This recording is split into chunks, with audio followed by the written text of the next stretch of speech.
Yo lo entiendo perfectamente. ¿Qué le parece? Si me da usted 2 minutos de permiso suyo, nosotros nos vamos aquí en 2 minutos. No es mío. Yo es solo un mandado, nada más, ¿sabes? Sí, sí. Tell him we're gonna film, we're gonna finish. If he doesn't like it, he can call the police. We have our press passes. This is a public space and a public institution, and we're gonna do whatever we want to. Tell him this.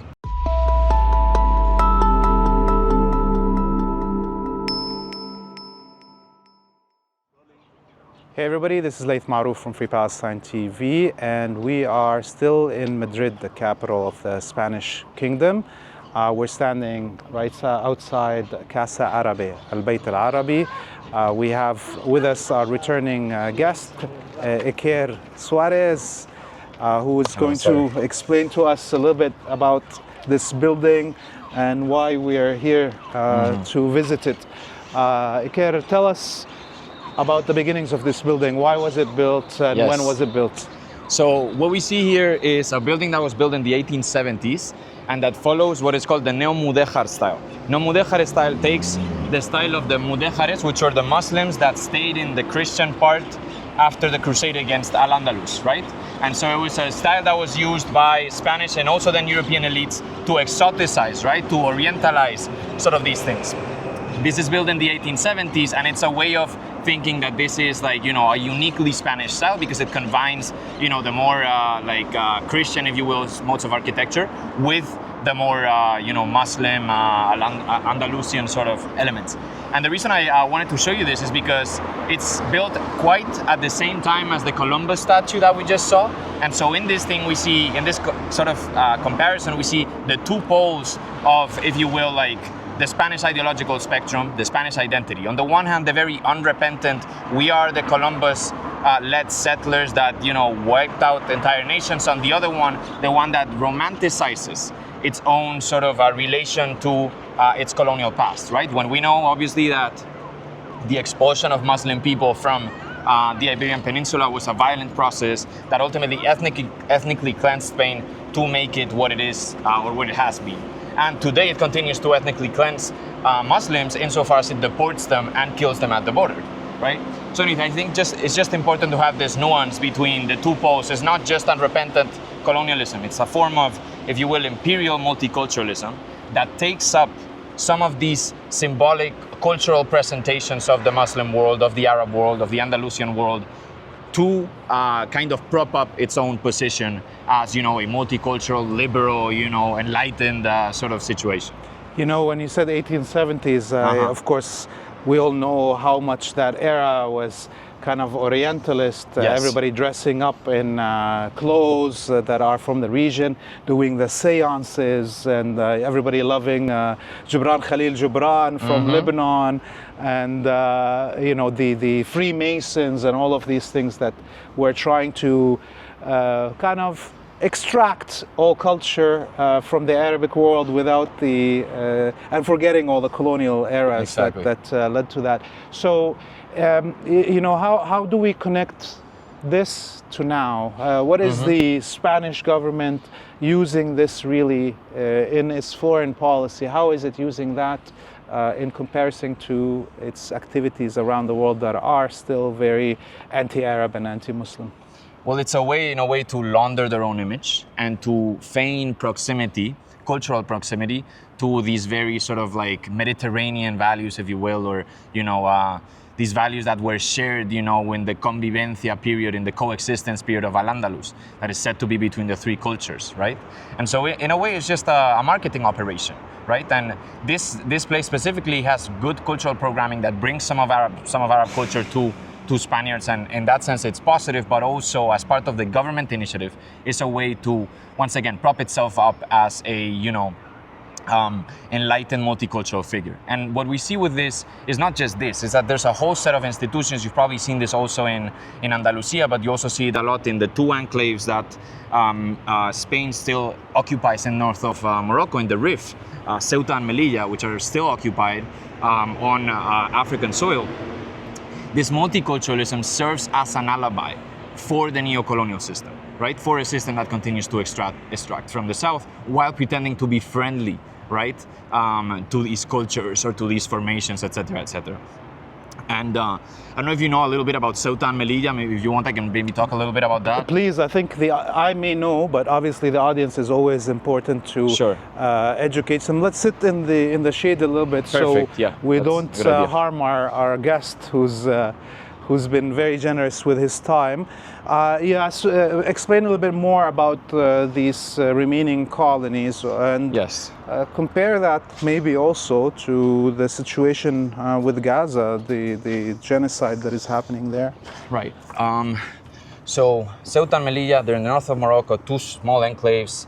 I wrote a book about Melilla, one of them. 25% of the territory there is military owned, right? And it's the only two land borders of Europe with Africa. So you have the big fences, the fences that you usually see about the United States and all of these things. The only two such fences with the African continent of Europe are there. And so it's a place where many massacres have happened of people trying to cross the fences and people shooting against them. So not people, like the police shooting against them. Under the progressive government, under all governments, this has happened. And so it's a very sort of intense site of that border violence, right? And it ties back to the concept of the migrant genocide that we were discussing, which ultimately means we will kill these people from the south. We will not let them enter on the pain of death, right? To keep our wealth, to keep our, social peace and at home, etc., etc. Right? And that's wealth that we extracted already from the lands of those migrants. For centuries, right? And so I think the interesting connection between these dynamics of the border and border deaths and Gaza is a very literal one, right? First, I mean, obviously they use similar technologies, drones, etc., but also there's a lot of Gazans, like people from Gaza, Palestinians that have died in the Mediterranean trying to cross the border to Europe. So there's a literal continuity of the genocidal logic between people that are in Gaza and die under the Zionist bomb, right? And people that don't die under the European bomb, but die under the European neglect at sea, right? And there's been funerals in Gaza held for these people when they died, remembering them because Europe had killed them. So it's very close. And I think that's the key connection, right? Whether some people try to make out of Palestine an exception, right? And in many ways it is. But also you see sort of continuities with the rest of the Arab world and the Arab nation and the South in general. And so these sites where you have this particularly sort of intense brand of multiculturalism, right? Of the three cultures, of the four cultures, where, we are incredibly open to all of the cultures, right? It's funny because they also include as one of the cultures the Roma, right? They attempted to do a genocide against the Roma in Spain, right? In these sites of very intense multiculturalism are also the sites where these deadly logics also materialize the most. So, a lot of times when I was traveling in the Kingdom of Spain and in Portugal, when people were speaking in those ways about, hey, this is our heritage, I have Canaanite Phoenician or Andalusian background and I stand for it. It reminded me a lot of white settlers in the United States and Canada that claim to be like, I'm 1/18th Cherokee and I am not part of this genocide. I understand and I want something different. So does this new Neo-Andalusianism, if we want to call it that, is it actually a good thing or a bad thing in your mind? Well, I'm not Andalusian, so, I haven't had the experience of being in those movements, and it's hard for me to judge from that position. My impression from outside is that a lot of this discourse happens without sufficient reckoning with the colonial question that undergirds all of these things, right? And so you'll have some brands of these peripheral nationalisms within the Spanish state that, for example, have very little to say about imperialism, right? Have very little to say about the current system as it is, and will conceive of themselves as oppressed, right? Which I'm not saying that there's internal sort of problems within the Spanish state and there's, a drive to eliminate some of the languages historically and so on and so forth. Economic oppression of the South, etc. All of those things exist and are real, but they don't come to terms with the reality of being part of the imperial bloc, right? And so this, I think for me, this blindness, ultimately what it does is just, again, launder, if you will, a left version of what we were talking about, right? We're very left, we're very, socialist, blah, blah, blah, blah, but we don't take into account the principal question, which is what's happening in your shore, right? Which is the imperialist question. So, and I'm not saying all of them do in that way, but I am saying that there's a tendency to, like cultural state institutions do, to also ignore that question and just put it in the background. And so in that sense, I think they need to have an anti-colonial reckoning that situates it in the correct sort of position. Buenas. Nos vamos a ir en 2 minutitos. En 2 minutitos nos vamos a ir. Sí, pero es que sin autorización no se puede hacer ninguna grabación aquí. Vale. ¿Nos dejas que cerremos la frase? Sí, pero lo siento mucho. Sí, sin problema. Pero podemos cerrar la frase. ¿Cómo? ¿Podemos cerrar el vídeo 2 minutitos? Sí, pero sin permiso no se puede. Vale, pero por eso te, This is te a pido el public permiso. institution, right? O sea, Tiene que estar con la autorización, ¿sabes? Vale. Es así, sin... O sea, es que como está abierto y es una institución pública, ¿Cómo? como está abierto y es una institución pública, Sí, eso... entendíamos Sí. que podíamos, dado que es, o sea, es legal grabar en España, en sitios públicos es legal. Tiene normas. ¿Cómo? Tiene normas aquí, de edificio. Sí, ya, pero también tenemos leyes. Sí, pero es una explanada para el público, para puede pasar, para entrar, pero... Yo le entiendo perfectamente. ¿Qué le parece? Si me da usted 2 minutos de permiso suyo, nosotros nos vamos aquí en 2 minutos. No es mío, yo es solo un mandado, nada más, ¿sabes? Sí. Tell him we're gonna film, we're gonna finish. If he doesn't like it, he can call the police. We have our press passes. This is a public space and a public institution, and we're gonna do whatever we want to. Tell him this. Que nosotros vamos a terminar en 2 minutos. Mi compañero dice que si no le gusta que llame a la policía, nosotros tenemos pases de prensa y nos vamos a ir muy pronto y no le vamos a molestar más. Ya, pero te digo. Pues lo dicho, si quiere que llame a la policía y que haga usted lo que quiera. Vale. Okay. Nosotros nos vamos ahora mismo.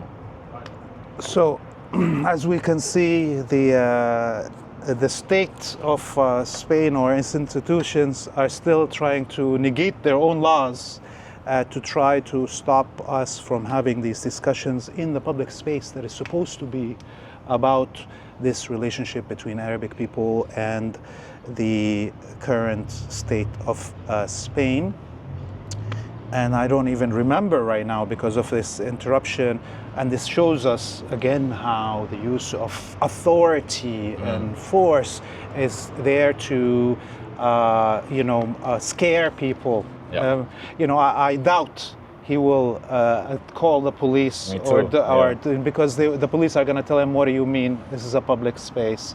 Are you stupid to get us involved? But let's see, maybe the police are stupid, and it seems like the police in Spain are as stupid as the police in most of the imperialist locations that we visited. Yeah. The last thought that you were telling me about, just so I can remember the question. Yeah, I was telling you about the popping in my head. colonial sort of silences of these peripheral nationalisms within Spain. Yes. So I think definitely it is not a problem for people to try to reinvent their identity, to get rid of the colonial baggage that is there. But that, as you said, requires a reckoning. That requires a payback, a total destruction of the colonial structures that are in existence. And if these Neo-Andalusians or so forth are not willing to take on the imperialist power centers within their society, like those NATO bases and so forth, before they even talk about separation from the Spanish state, they're going to be just another Kosovo that is a harbor of imperialism and Zionism, and its Muslim state as Kosovo is. Well, Iker, thank you so much for your time. Thank you, I hope everybody enjoyed this tour. We ask you one more time to press the subscribe button on whatever social media platform you're watching this on, and to go to our website, freepalestine.video, to donate so we can continue bringing you this content. Look for all the writings of Iker and study more. And until we see you next time, we bid you all a world free of imperialism, Zionism, and colonialism.